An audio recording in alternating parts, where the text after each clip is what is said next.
Cette vidéo a pour thème « Attention à la cupidité spirituelle dans les églises ». La cupidité spirituelle existe, mais elle n'est pas perçue comme telle, et pourtant grand nombre d'assemblées et de ministères sont en réalité des ministères de cupidité spirituelle. Alors qu'est-ce que la cupidité spirituelle ? Il est dit que la cupidité, c'est désirer immodérément quelque chose.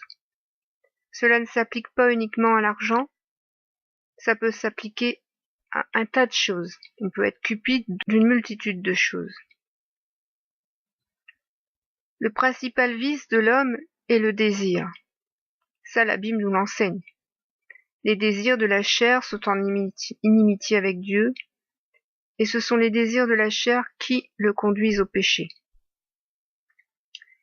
Dans le désir, il y a un germe qui fait naître la volonté.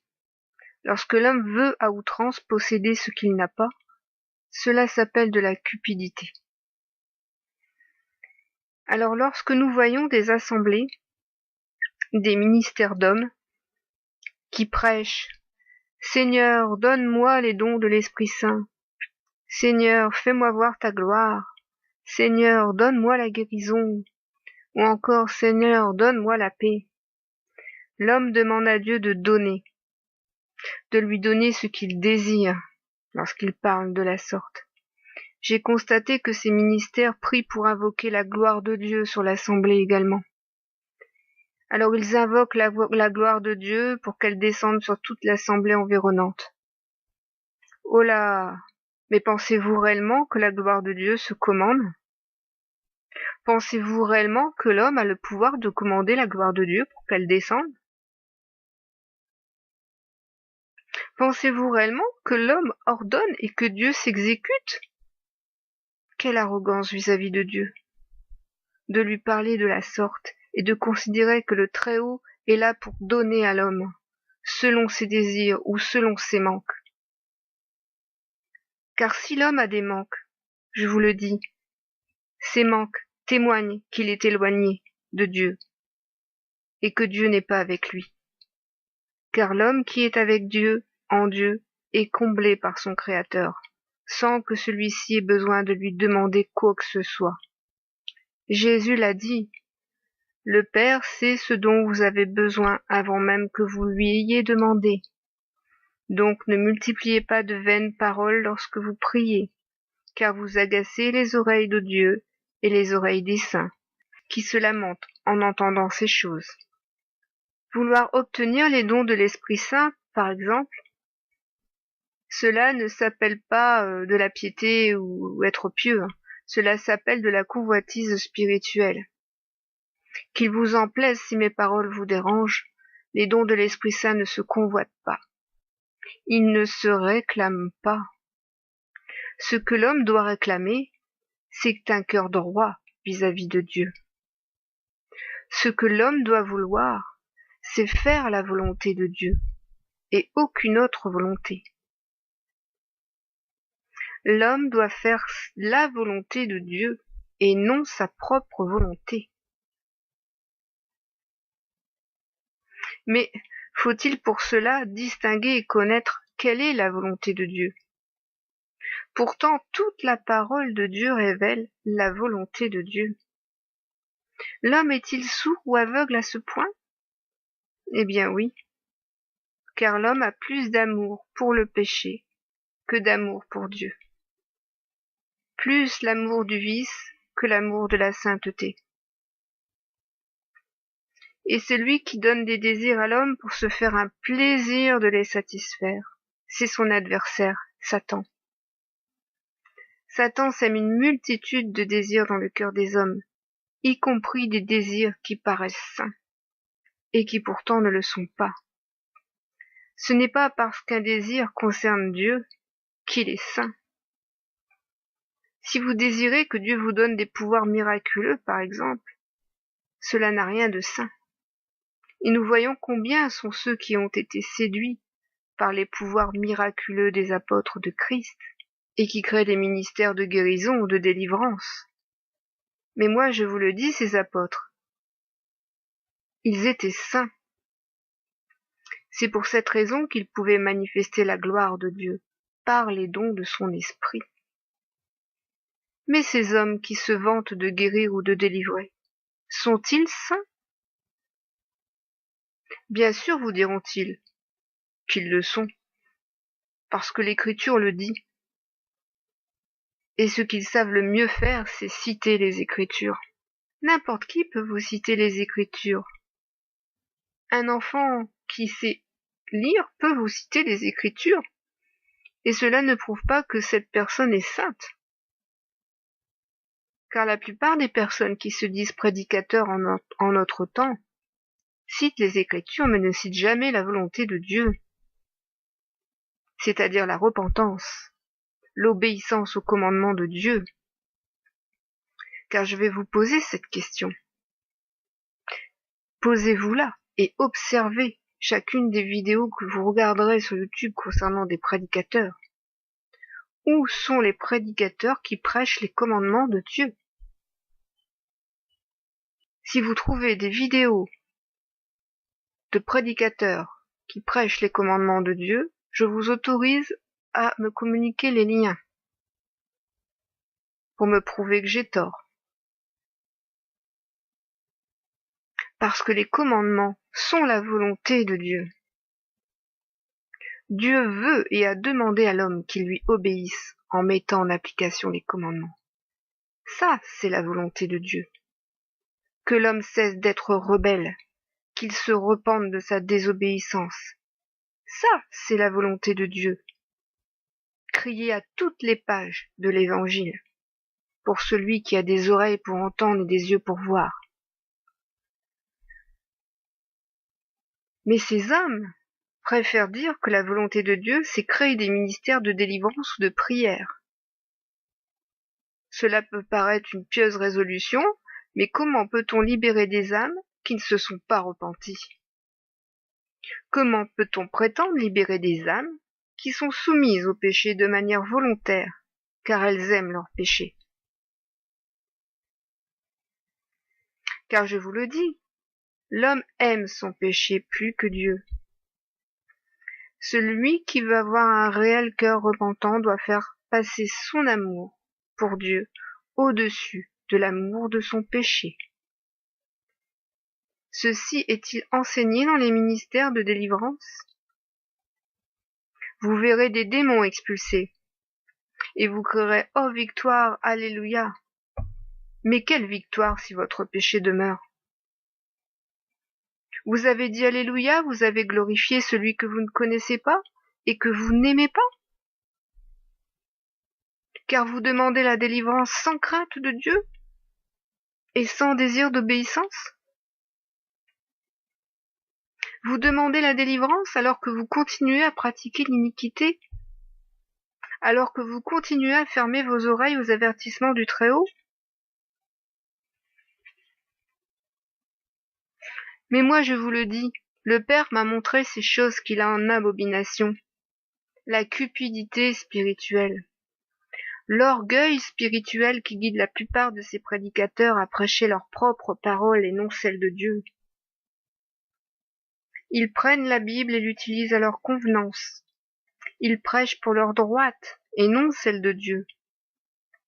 Ils se disent prédicateurs et ils n'ont pas été envoyés par le 3 fois saint. Car le véritable prédicateur n'a pas de complaisance avec la désobéissance. Il n'a pas de complaisance avec le péché de l'homme. Il enseignera l'homme sur sa faute et sur sa rébellion vis-à-vis de Dieu. Ces prédicateurs-là ont de la complaisance avec le péché. Pourquoi croyez-vous qu'ils ont de la complaisance avec le péché?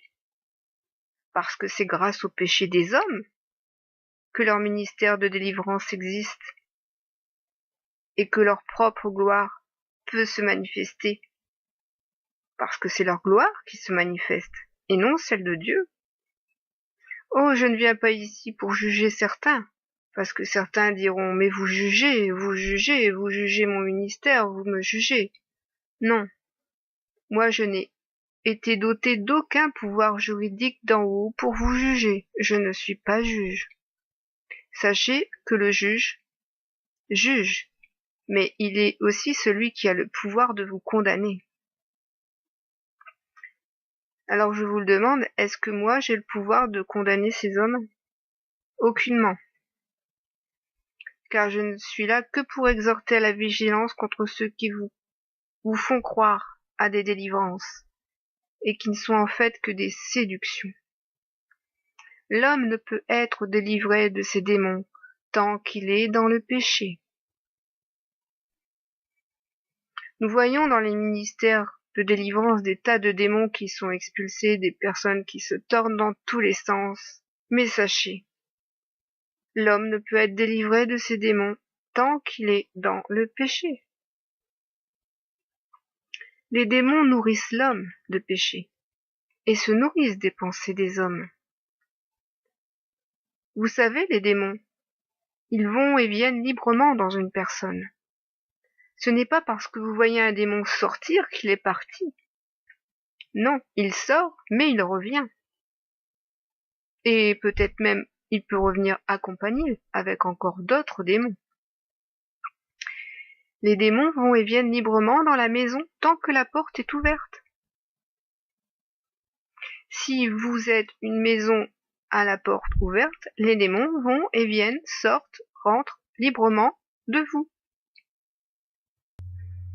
Et d'ailleurs, vous verrez dans les exorcismes de ces ministères, les ministres expulsent les démons, mais ils ne ferment pas la porte. La porte de votre maison, c'est le péché.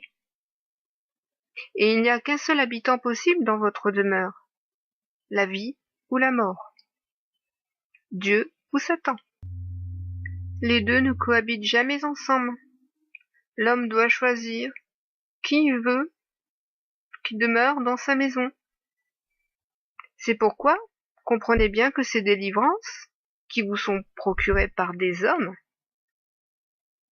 ne sont pas le salut. Le seul salut est en Dieu, lui qui a dit « Je suis celui qui sauve ». À part moi, il n'y a aucun autre sauveur. Ceci est la parole de Dieu, ceci est véritable. Alors si vous vous croyez sauvé par un homme, vous n'avez pas entendu la parole de Dieu, et vous demeurez enchaînés à vos péchés, nourris par les démons. Et les démons continueront de vous contrôler et de vous faire tout ce qui est contraire à la volonté sainte de Dieu.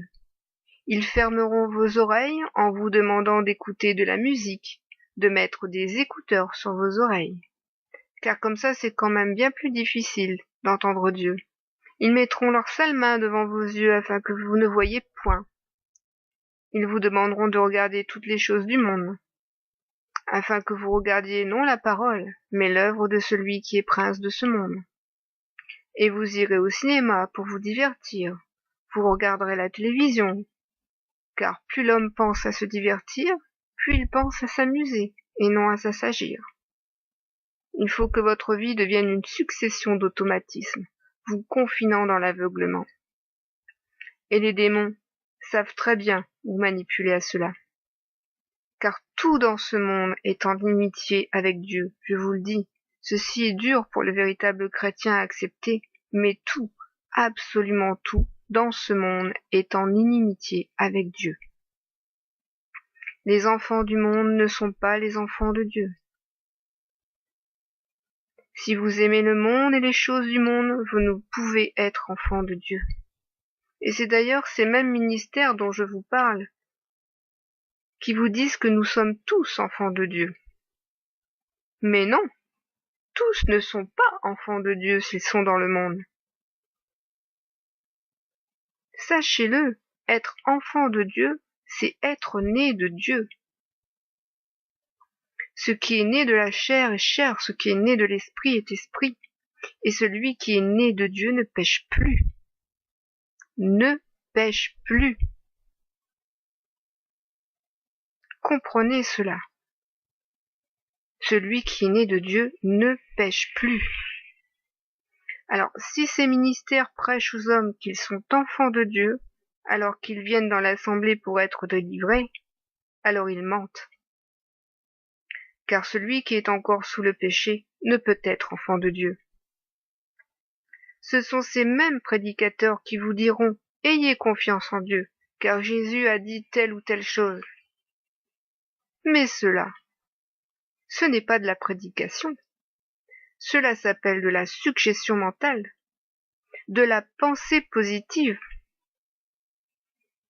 Vous direz « Je dois avoir confiance en Dieu, car Dieu va me libérer comme il a libéré le peuple hébreu. » Oh oui, mais comment pourrait-il vous libérer si vous n'êtes pas de ce peuple?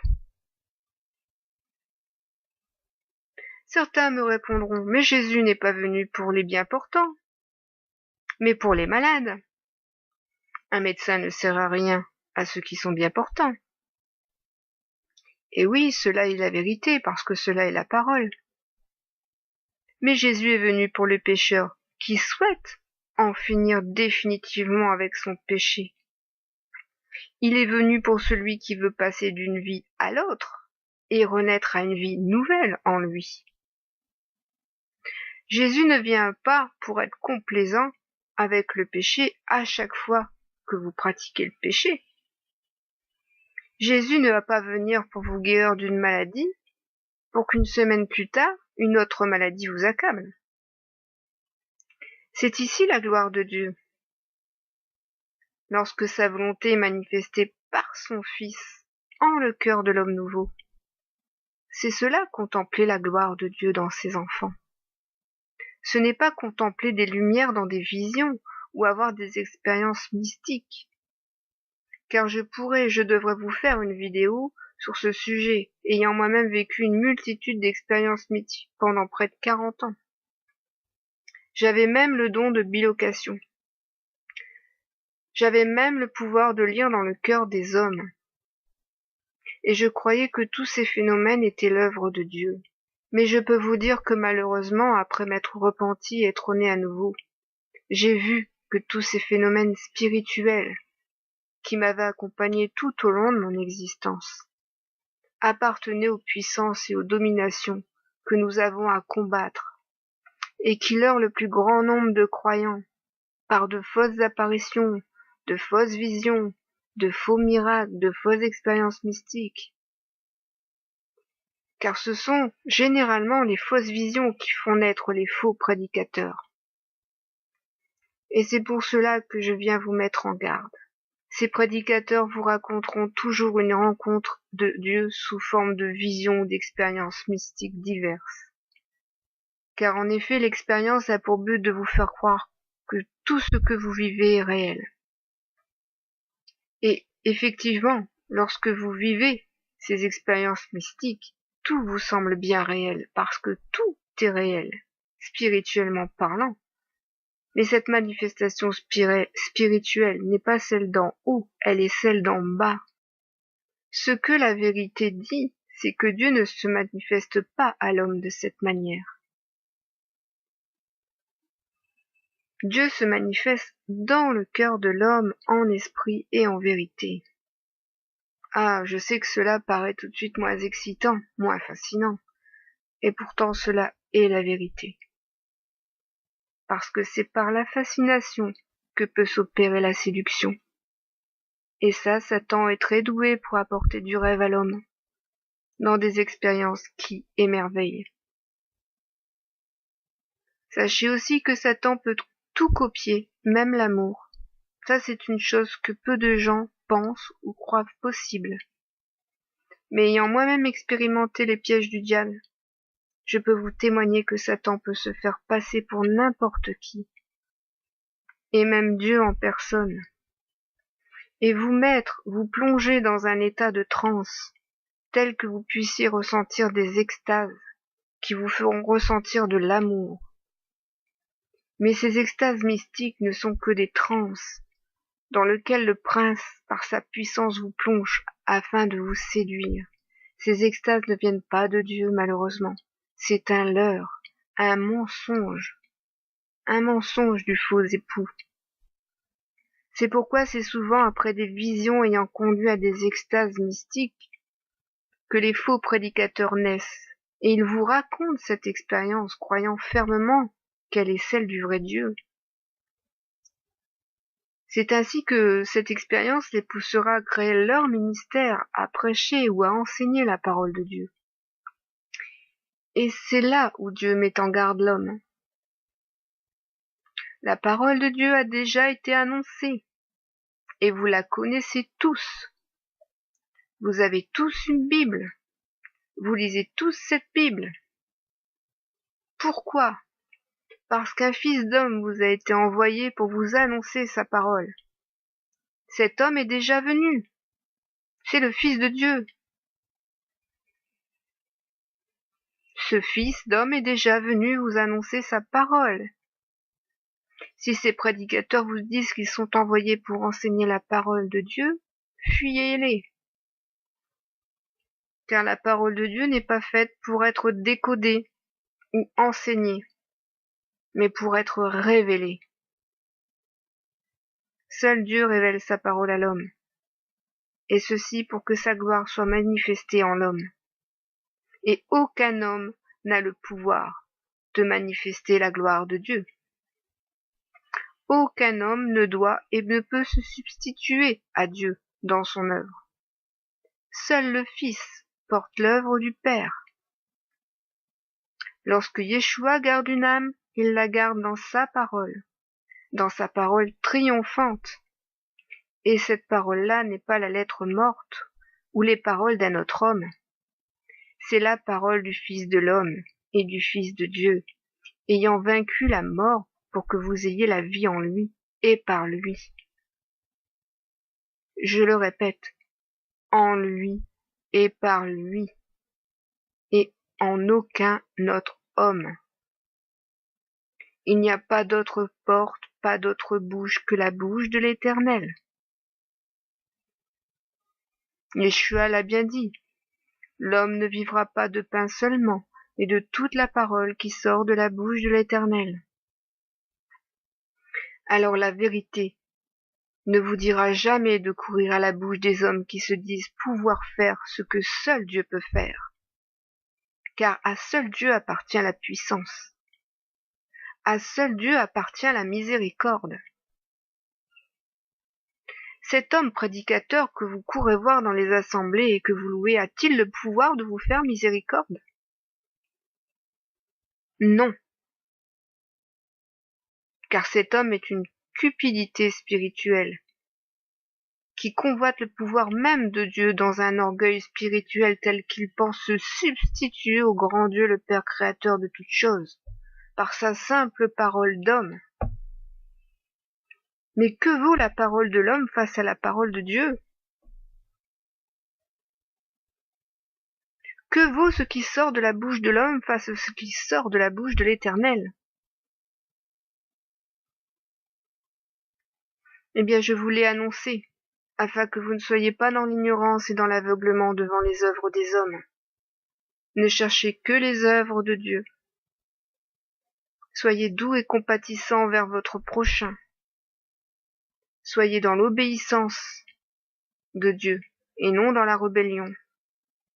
Soyez dans la repentance et haïssez votre péché. Et écrivez les commandements de Dieu dans votre cœur, sur la porte de votre maison. Mettez-les devant vos yeux. Tels sont les véritables serviteurs que Dieu demande. Soyez tous bénis.